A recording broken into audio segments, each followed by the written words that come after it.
예수님의 생애와 사역은 요단강에서 성령의 터치를 통해서 시작이 됩니다.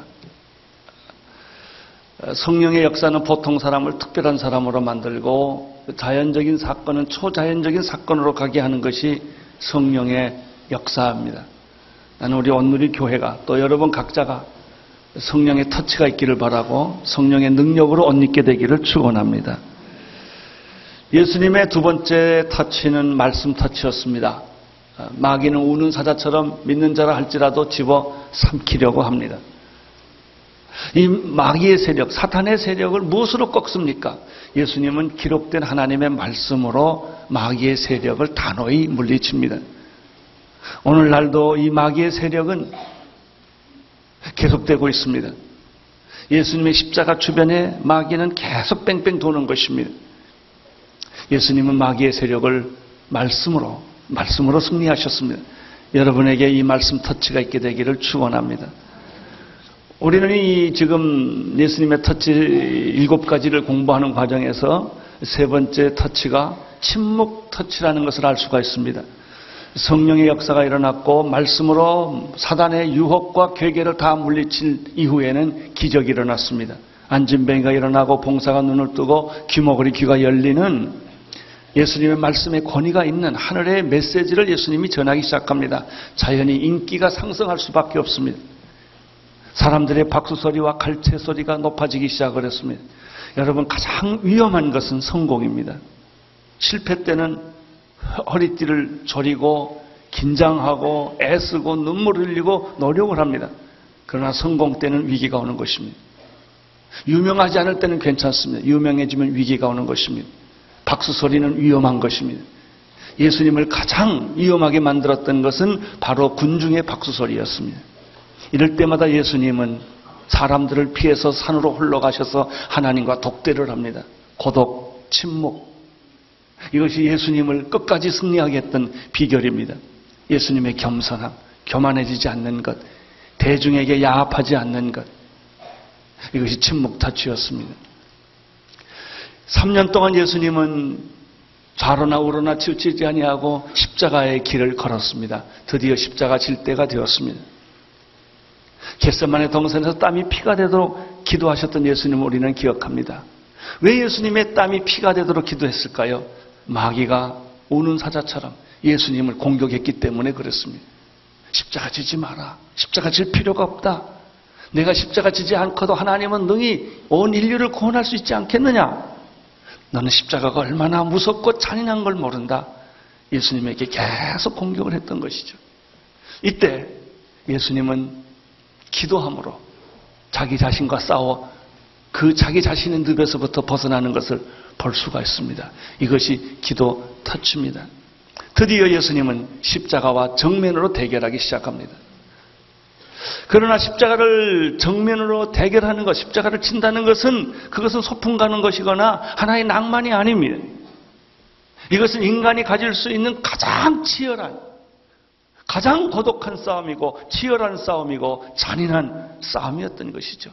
왜냐하면 예수님이 지셨던 십자가는 온 인류의 죄의 무게를 다 감당한 십자가였기 때문에 그런 것입니다. 예수님은 십자가를 져야만 했습니다. 십자가란 무슨 뜻이겠습니까? 한마디로 말하면 순환, 고난입니다. 오늘 우리가 성만찬을 나누겠지만 예수님은 나를 구원하기 위하여 자기 살을 다 찢기시고 피와 물을 다 쏟으신 것입니다. 이것이 십자가입니다. 십자가는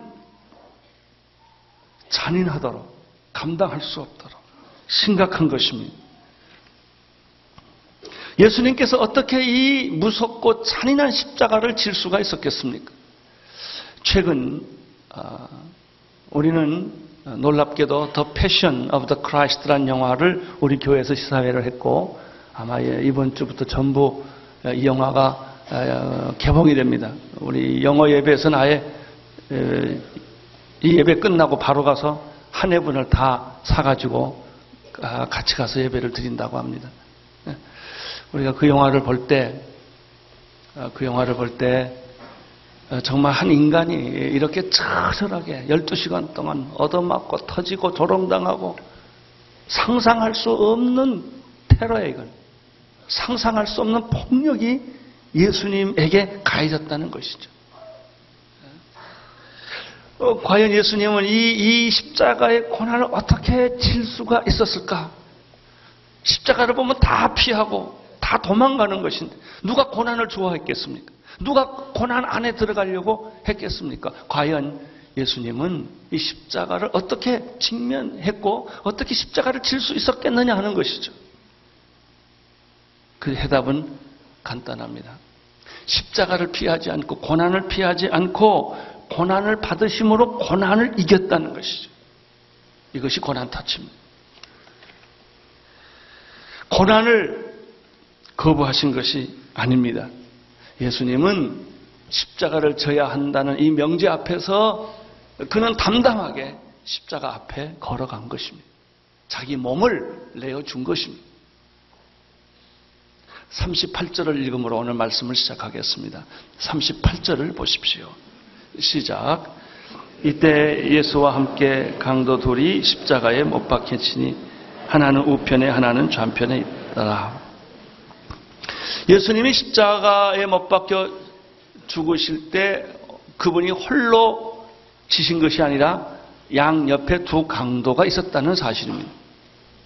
여기서 우리는 세 가지 메시지를 두 강도를 통해서 배우게 됩니다. 첫째는 예수님이 지신 십자가와 두 강도가 지은 십자가는 형태는 같았지만은 전혀 본질적으로는 다른 십자가였다는 사실입니다.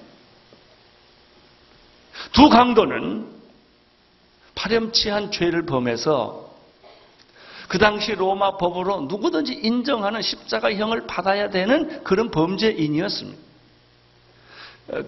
그러나 예수 그리스도께서 똑같이 지신 십자가는 죄 없으신 하나님의 어린 양 예수 그리스도께서 무죄했지만 온 인류의 죄를 지고 가는 자신을 위한 십자가가 아니라 여러분과 나를 위해서 지은 십자가였다는 사실이죠. 이건 아주 본질적으로 다른 십자가예요. 두 강도가 십자가에 못 박혀 죽음으로 여러분의 죄가 용서받고 내 죄가 용서받은 것은 아닙니다. 예수 그리스도께서 죄 없으신 그분이 하나님의 아들로서 십자가를 지셨기 때문에 그 십자가가 여러분의 죄와 내 문제를, 죄 문제를 해결해 준 것이죠. 예수님의 십자가는 하나님의 아들의 죽음이에요. 두 강도의 십자가는 죄인의 죽음이에요. 본질적으로 다른 것입니다. 예수 그리스도의 고난은 하나님의 고난이고 두 강도의 고난은 저주받은 인간의 고난이에요. 우리는 이 두 십자가가 다르다는 것을 먼저 메시지를 통해서 배우는 것입니다. 두 번째입니다. 두 강도가 있는데 한쪽은 오른쪽, 한쪽은 왼쪽에 있는 두 강도를 통해서 우리는 인류의 모습을 이 두 그림을 통해서 발견할 수 있다는 것입니다. 첫째는 이 두 강도가 다 피할 수 없는 십자가형을 져야 되는 죄인이라는 엄연한 사실입니다. 이것은 로마서 3장 23절에 쓰여져 있는 말씀과 같습니다. 모든 사람이 죄를 범하였음에 하나님의 영광에 이르지 못하더니. 그렇습니다. 모든 인류는 누구를 막론하고 다 죄인입니다. 이것이 우리에게 주어진 명제입니다. 죄인이지만 모든 사람이 다 죄인이지만 다 죄인이냐? 아니에요. 한편 강도처럼 죄인이지만 예수 그리스도를 정죄하고 저주하고 구원의 길이 있음에도 불구하고 바로 예수 그리스도가 자비 옆에 있음에도 불구하고 구원을 요청하지 않고 오히려 예수를 저주하면서 지옥에 갔던 한 모델이 있습니다. 그러나 또 하나는 십자가 바로 옆에 한 강도는 예수를 저주하는 강도를 향하여 너나 나나 십자가에 못 박혀 죽는 것은 당연한 것이지만 이분은 왜 십자가를 져야 되느냐? 이분이야말로 하나님의 아들인데 그러면서 한편 강도가 예수님에게 구원을 요청하죠. 두 사람이 있습니다. 똑같은 죄인이고 똑같은 지옥에 갈 수밖에 없는 인간이지만 한 사람은 구원받은 사람이 있고 또 한 사람은 그럼에도 불구하고 지옥을 선택하는, 저주를 선택하는 사람이 있다는 것을 두 강도의 그림을 통하여 보여주는 것입니다. 십자가 세계는 이런 의미에서 아주 의미가 있습니다. 죄인으로서 구원받지 못한 사람, 구원받은 사람, 죄 없으신 예수 그리스도. 세 번째입니다. 이 두 강도를 통해서 세 번째 배우는 것은 무엇입니까? 구원은 마지막 순간이라 할지라도 구원의 요청에 의해서 구원될 수 있다는 거예요. 과거에 어떻게 살아왔던지 간에 십자가 옆에 있는 한 강도가 이렇게 말합니다. 당신은 진정으로 하나님의 아들입니다. 당신의 나라 임할 때 나를 기억해 주십시오. 그때 예수님이 오늘 너는 나와 함께 낙원에 있으리라. 마지막 구원을 받았습니다. 여기서 우리가 발견하는 것은 무엇입니까? 마지막 순간이라도 구원은 이루어진다. 그래서 자살하는 사람한테 함부로 지옥 갔다, 구원 못 받다 이런 말을 함부로 하면 안 됩니다. 왜냐하면 그 사람이 한각에 떨어지는 순간에 회개할 줄 누가 알았겠습니까? 목 매달아서 제 목 맸어요. 그래가지고 막 숨이 끊어지는 순간에 본인이 하나님하고 부를 줄 누가 알았겠어요. 그래서 구원은 함부로 받았다 못 받았다 인간이 할 말이 아닙니다. 그건 하나님에게 속한 거예요. 내가 보니까 당신 구원 못 받았어 이렇게 말하면 안 됩니다. 자기가 하나님이에요. 여기서 배우는 메시지는 마지막 순간이라도 하나님의 이름을 부르고 구원을 요청할 때 예수님은 그 구원을 이루어 주신다라는 것을 발견하게 되는 것입니다. 더 패션이라는 그 영화는 겟세마네 동산에서부터 시작됩니다. 예수님께서 땀이 피가 되도록 십자가 앞에서 이걸 져야 될 것이냐 말아야 될 것이냐라고 하는 이런 엄청난 사탄의 도전과 유혹을 받았던 것이죠. 그 영화에서 재밌는 것은요, 마귀가 그 주변을 빙빙 돈다는 거예요. 그래요. 예수님의 탄생 때부터 십자가 못 박혀 죽을 때까지 언제 마귀가 떠났냐? 십자가에서 운명하는 순간에 마귀가 떠나는 거예요. 그 주제는 마귀는 내가 십자가 질 필요가 없지 않냐. 하나님이 전능하시다면 내가 안 죽어도 하나님은 구원시킨다. 내가 꼭 질 필요가 뭐 있냐. 또 마귀는 내가 십자가를 몰라서 그렇지 이게 얼마나 잔인하고 얼마나 무섭고 얼마나 힘든 것인지 내가 몰라서 그러는 거야. 십자가 지지 말라고 마귀는 끊임없이 유혹을 했을 거란 말이죠. 예수님은 땀이 피가 되도록 3번씩이나 기도했다는 것이죠. 그래요. 예수님은 기도를 통해서 마귀의 유혹을 떨쳐버립니다. 그리고 기다렸다는 듯이 가룟 유다와 로마 병정이 나타나서 예수를 체포하는 순간부터 우리가 상상하는 것 이상으로 예수가 얻어맞아요. 나는 그 가장 인상적인 장면이 가다가 담벼락에서 내가 떨어져가지고 다리가 하나 골절돼서 예수님이 쩔룩쩔룩거려가면서 가는 모습이 얼마나 그럴 수 있겠다. 그저 앞에서 치고 뒤에서 치고 침을 뱉고 조롱하고 모욕하고 채찍하고 채찍도 여러분 다 아시지 않습니까? 그냥 가지가 로마의 그 채찍은 뒤끝에 쇠붙이가 붙어가지고 치면은 살이 뚝뚝 떨어지는 예수님께서 채찍질할 때 앞과 뒤가 구분이 없어요. 머리와 다리가 구분이 없어요. 앞으로 치고 뒤로 치고 수없이 얻어맞는 마지막에 골고다 언덕까지 혼자 칠 수 없어서 구레네 시몬이 대신 지어주는 이 십자가형 그리고 두 손과 모래 박히고, 아주 또 하나 인상적인 장면은 예수님의 허리에 창을 찔렀을 때 물과 피가 막 쏟아져가지고, 저는 그때 성만찬 생각했어요. 막 사람의 얼굴에 그 예수의 피와 그 물이 다 쏟아지는 이런 우리가 생생한 장면을 재현시킨 것을 볼 수가 있습니다. 우리는 십자가의 고난을 너무 쉽게 지나가는 것이 잘못된 경향이 있었어요. 십자가의 고난을 상상하기가 너무 힘드니까 그냥 대충 예수님이 피 흘려 돌아가셨다고 끝을 내는 거예요. 여러분, 고난의 깊이는 믿음의 깊이예요. 우리의 신앙이 천박한 것은 고난이 없기 때문이에요. 피상적이에요. 현대인의 특징이 피상적이에요. 깊이에 들어가지 않아요. 우리가 죽음까지 가지를 않는다고. 여러분, 신앙의 본질이 뭐예요? 내가 죽는 겁니다. 죽는 거예요. 아무든지 나를 따라하고 자기를 부인하는 거예요. 그러니까 자기가 부인하고 자기 죽는 게 너무 어려우니까 우린 기절해버리는 거죠. 죽지 않고. 그리고 죽었다고 착각하는 거예요. 그렇지 않습니다. 저는 이 영화를 통해서 두 가지를 그 예수님의 순환에 대해서 생각을 갖게 됐는데, 첫째 질문, 왜 죄 없는 하나님의 아들 예수가 이렇게 얻어맞아야 되는가? 오직 맞았으면 죽었겠습니까? 그 12시간을 생생하게 증언하는 거예요. 두 번째, 저는 그 영화를 보면서 내 마음을 깊이 찌른 것은 뭐냐면 인간의 폭력성이에요. 인간의 폭력성, 인간의 야만성. 그 사람을 로마 병정 예수를 때리다 보면 때리는 걸 지나서 뭔가 마귀에 씌인 것 같아요.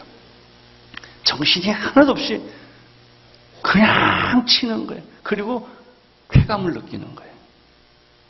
여러분, 오늘 우리가 이런 인간의 야만성, 인간의 폭력성, 인간의 원죄성을 어디서 발견하느냐? 아프가니스탄 전쟁과 이라크 전쟁에서 봐요. 또 우리가 근근히 뉴스에서 접하는 게 뭡니까? 자살 폭탄 테러예요. 거기 인간의 그 테러의 본질, 폭력의 본질. 여러분, 그런 것들을 우리가 또 어디에서 목격하게 됩니까? 가난과 어린아이들을 착취하는 사람들을 눈에서 그게 또 보여요. 돈 버는 게 아니에요. 미쳤어요. 여러분, 폭력의 뒤에는 언제나 사단의 세력이 뒤에서 날름거리는 거예요. 포악한 권력에 집착해 있는 사람들, 예수를 때리고 모욕하고 재판하고 저주하는 사람들의 눈에서 발견하는 것은 인간의 이성을 초월해서 폭력의 노예가 되는 모습을 보는 거죠. 그래, 이것이 바로 인간의 본질이에요. 본질. 요즘에요, 전 세계적으로 자살의 영이 급격하게 팽창합니다. 요즘은 분신 자살을 하더니, 이제는 폭탄 테러 자살을 하더니, 이제는 인터넷 자살을 하더니, 이제는 정상적인 사람도 최근에 우리가 얼마나 많은 사람들이 다 자살을 했습니까? 그룹사 회장이 자살하고, 그리고 또 남 사장이 자살하고, 안 시장이 자살하고, 그게 단순한 것이 아니라 이 자살의 영이, 폭력의 영이, 테러의 영이, 분열의 영이 지금 이 땅을 지배하고 있는 하나의 사인이에요. 저는 어떤 형태라든지 그것이 아무리 정의로운 것이건 그것이 아무리 옳은 것이건 간에 폭력은 폭력을 낳습니다. 칼을 쓰면 칼로 망하는 거예요. 지금 이 땅에 투쟁과 반목과 폭력이 정의나 민주라는 이름으로 자꾸 사람들의 마음에 점점 이게 들어오고 있는 거예요. 우리는 6.25를 겪은 민족입니다. 사람을 죽이고 죽는다는 것이 어떤 것인가를 본 민족이에요. 다시 이것이 재현이 된다면 이 땅에 피비린내가 또 나게 될 것입니다.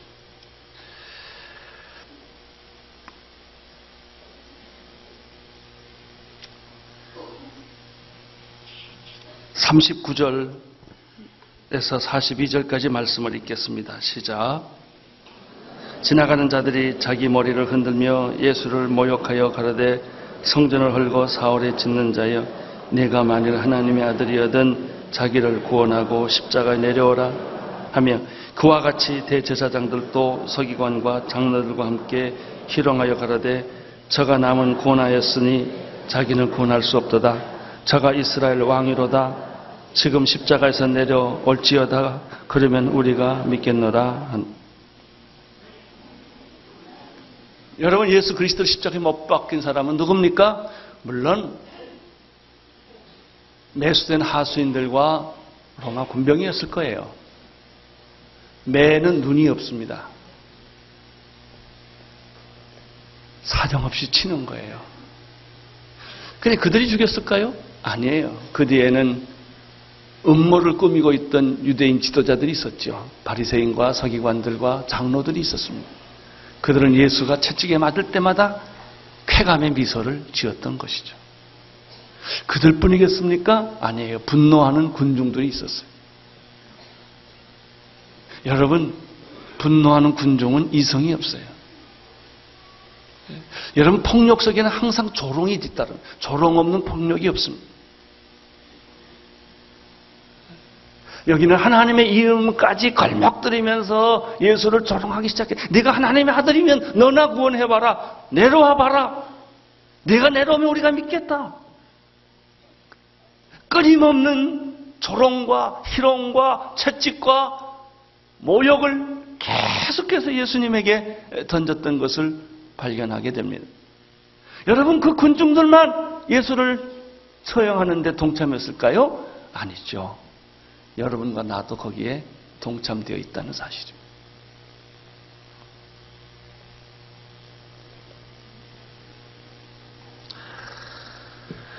그런데 여기서 모욕이 있었고 조롱이 있었어요. 그 다음에 실제로 폭력이 있었어요.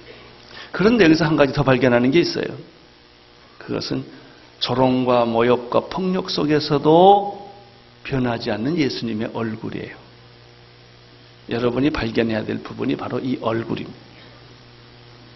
피투성이가 되고 상상할 수 없이 얻어맞고 붓고 터지고 시퍼랑 멍이 들고. 그래서 보통 예수 영화에는 이게 잘 안 나타나요. 예수의 얼굴에는 멍투성이고 눈이 붓고 얻어 터지고 뼈가 으스러 이런 게 있어야 그게 그림이 맞아요. 그렇게 당했단 말이죠. 그런데 그 가운데서도 예수님의 눈, 예수님의 얼굴은 동요가 없다는 거예요. 동요 없으신 예수 그리스도. 그렇게 얻어맞을수록 모든 세상 죄를 지고 가는 하나님의 어린 양의 모습. 여기 있습니다. 이것이 고난 터치예요. 고난 터치. 순교란 고난을 거부하면 순교가 되지 않습니다. 여러분, 일을 하다 순직하고 다른 거예요. 데모하다 죽었다 아니에요. 그거는. 순교는 최소 몇 가지 요소가 있어야 돼요. 첫째로 고난으로 스스로 들어가는 것이고,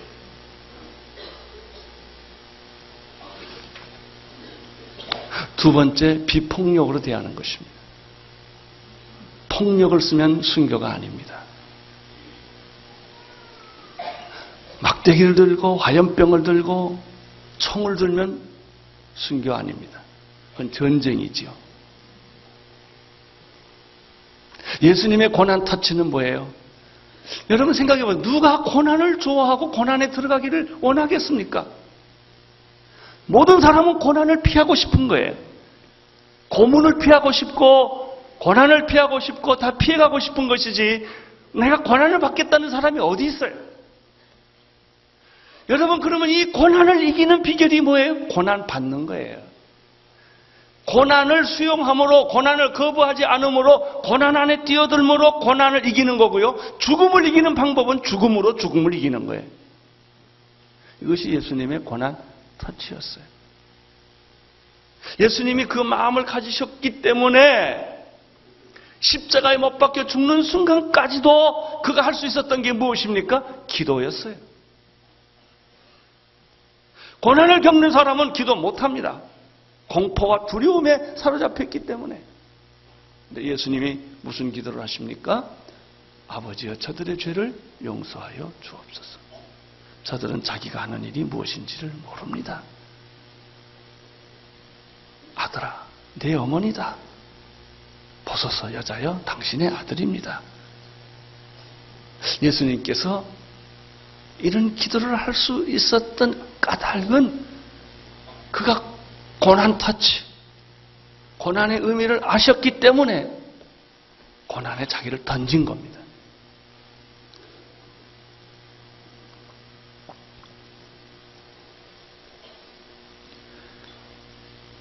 여러분,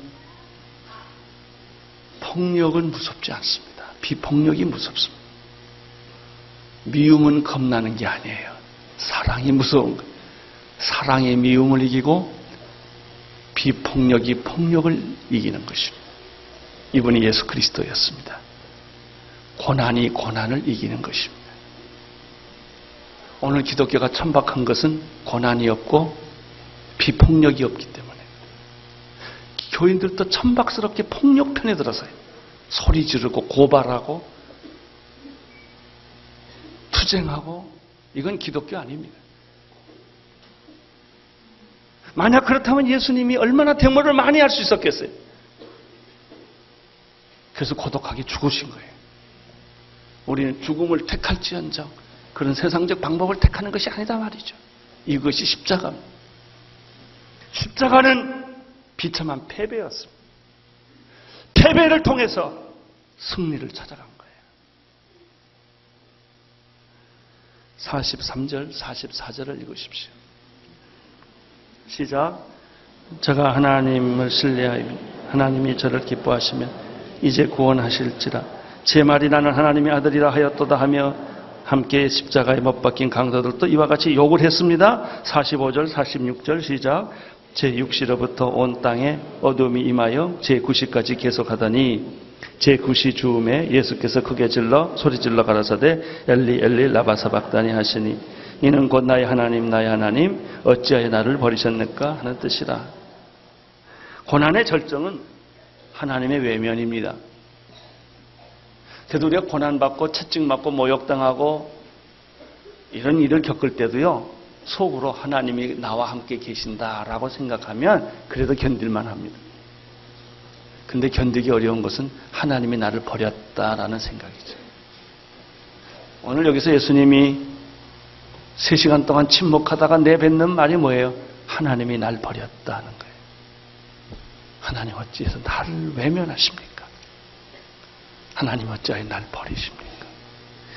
예수님의 고독의 클라이막스는 이 장면이에요. 맞는 건 참아요. 손이 잘리고 눈이 뽑히는 건 참을 수 있어요. 하나님이 날 버렸다는 생각은 견딜 수 없는 거예요. 그럼 예수님, 하나님은 과연 예수님을 버렸을까? 아니에요. 하나님은 죄에 대해서 외면한 것이죠. 십자가란 온 인류의 죄를 대신 지고 예수님이 십자가에서 죽으시는 겁니다. 예수님이 인류의 모든 죄를 대신 지고 죽으실 때 하나님도 그 죄에 대해서는 타협하거나 외면하셨단 말이죠. 타협하지 않고. 예수가 그걸 알았어요. 내가 인류의 죄를 다 지고 가기 때문에 예수님이 날 외면하시는구나. 날 버리시는구나. 버림을 받았기에 외면을 당했기에 그리고 죽었기에 부활이 있었던 것이에요. 구원이 시작된 겁니다. 50절을 보십시오. 예수께서 다시 소리 지르시고 영원히 떠나가셨어요. 하나님 예수님이 돌아가실 때는 캄캄한 어둠이었어요. 절망이었습니다. 죽음이었어요. 거기는 하나님도 안 계셨어요. 인간의 모든 죄를 대신 지시고 캄캄한 절망 안으로 들어가 버리십니다. 끝이에요. 이게 죽음이에요. 이게 십자가예요. 이게 고난타치입니다. 고난타치는 죽는 겁니다. 고난 속으로 뛰어 들어가는 것입니다. 그래서 구원이 생겼습니다. 그래서 내 죄가 죽은 겁니다. 내 죄가. 예수님의 고난의 의미는 이사야 53장 4절에서 6절에 기록되어 있습니다. 제가 읽겠습니다. 그는 실로 우리의 질고를 지고 우리의 슬픔을 당하였거늘 우리는 생각하기를 그는 징벌을 받아서 하나님에게 맞으며 고난을 당한다 하였나라. 그가 찔림은 우리의 허물을 인하며 그가 상함은 우리의 죄악을 인함이라. 그가 징계를 받음으로 우리가 평화를 누리고 그가 채찍에 맞음으로 우리가 나음을 입었도다. 우리는 다 양 같아서 그릇 행하여 각기 제 길로 갔거늘 여호와께서 우리 무리의 죄악을 그에게 담당시키셨도다. 한번 같이 읽어보겠습니다. 시작. 그는 실로 우리의 죄를 지고 우리의 슬픔을 당하였다. 그는 징벌을 받아서 하나님께 맞으며 고난을 당한다 하였다. 그가 찔림은 우리의 허물을 인하며 그가 상함은 우리의 죄악을 인하며 그가 징계를 받음으로 우리가 평화를 누리고 그가 채찍에 맞음으로 우리가 나음을 입었도다. 우리는 다 양 같아서 그릇 행하여 각기 제 길로 갔거늘 여호와께서는 우리 무리의 죄악을 그에게 아멘. 기도하겠습니다. 예수님의 죽음이 나의 죽음, 예수님의 고난이 나의 고난이 되어 부활과 영광의 축복을 우리 모두가 누리게 하여 주옵시고 이민족에게 소망이 되게 하여 주옵소서. 예수님의 이름으로 기도드립니다.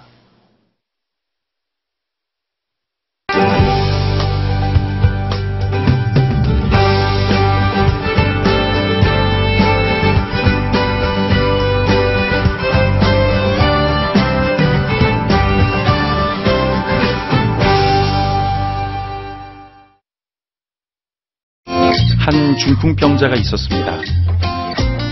친구들은 그를 예수 앞에 눕히려 했지만 무리 때문에 들어가지 못하자 지붕에 올라가 그를 달아내려 예수 앞에 놓았습니다. 예수께서는 친구들의 믿음을 보시고 중풍병자를 고쳐주셨습니다.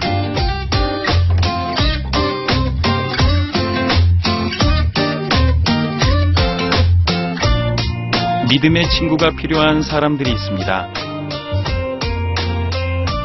영혼의 아픔을 치료하고 영적인 갈급함을 채워주는 믿음의 친구. CGN TV와 함께 믿음의 친구가 되어주세요.